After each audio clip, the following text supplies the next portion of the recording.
The Portland Timbers held open training on Thursday in preparation for their big match Saturday night at 7:15 hosting LAFC. It's their only home game of the month, but it promises to be entertaining. In the last 15 games against LAFC, the Timbers have scored in every single contest, including in 11 of those 2 or more goals.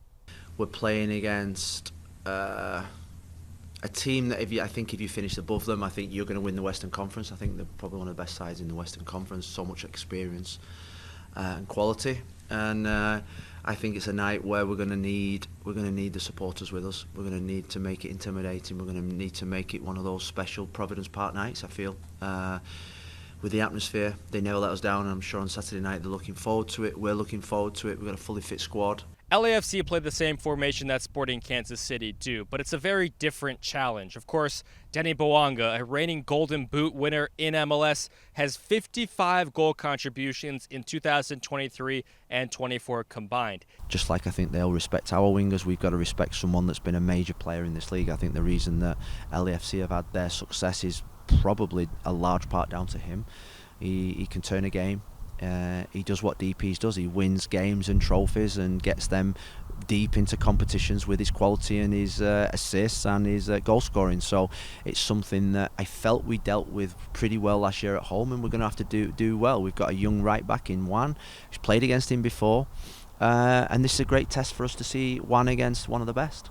Another great sign for the Timbers, everybody available. But that means there's only 20 spots in the game day roster, and 2 or 3 significant names will not even make the match day sheets. For example, Zach McGraw the last couple of weeks, who Phil Neville has praised his effort and ability in training, has not made the roster for the last 2 weeks. And with Jimmer Ford coming back from suspension, another usual name will have to drop out. One that certainly won't, though, is center back Finn Sermon. One of the first names on the team sheet, the 21-year-old has been very impressive as they look for a clean sheet against LAFC, a team that scored 5 goals against them in 2 meetings last year. He's been outstanding so far this season, and every little test that he's been put in front of him, he's risen to the challenge. And I think this is another test for him, playing against maybe Giroud, a World Cup type player, Premier League player, played for the biggest clubs in the world. He's obviously got this Bouanga in there. They've got a great attacking talent, so it's another test that he has to rise to. And the kid just never wants to stop learning. Him and Liam Ridgewell and Ian Smith, they have meetings. Yesterday they had a meeting in my office because there was not much space held anywhere else, and they were literally in there for an hour.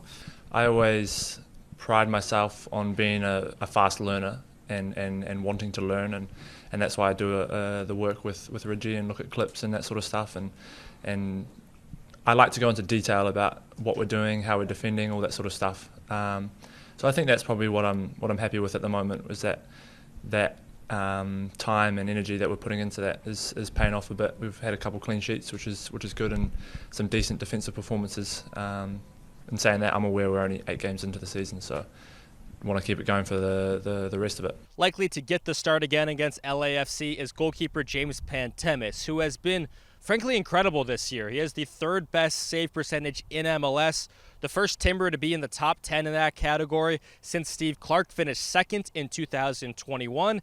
And if he faces another PK, there's a good confidence with the Timbers army behind him that he may stop it again, halting 3 of 4 attempts from the spot in 2025. Yeah, I feel like, my whole career, even though the beginning of my career, I think I went 0 for 5. I know that I'm not really to blame if I let it in. You know what I mean? Like, a penalty is meant to score. Usually you think, oh, we got a penalty, we got a goal. So I see it as just no pressure. There's really no pressure whatsoever. You just do what you got to do, see what you feel, and then obviously if you come up with a moment like I've been fortunate to come up with in the last couple of games, then bonus, So that's pretty much how I see it. Phil Neville has often said his ideal score is a 1-0 win, but LAFC and Portland are 2 very good transition teams. LAFC really like to operate in that intermediate passing range from 15 to 30 yards. If the Timbers can pick off some of those from Diego Chara and David Ashala in midfield, they could have transition opportunities going the other way and hopefully put LAFC below 500 early in the 2025 campaign. Give me your expectations at Providence Park, and I'll see you at the stadium Saturday night.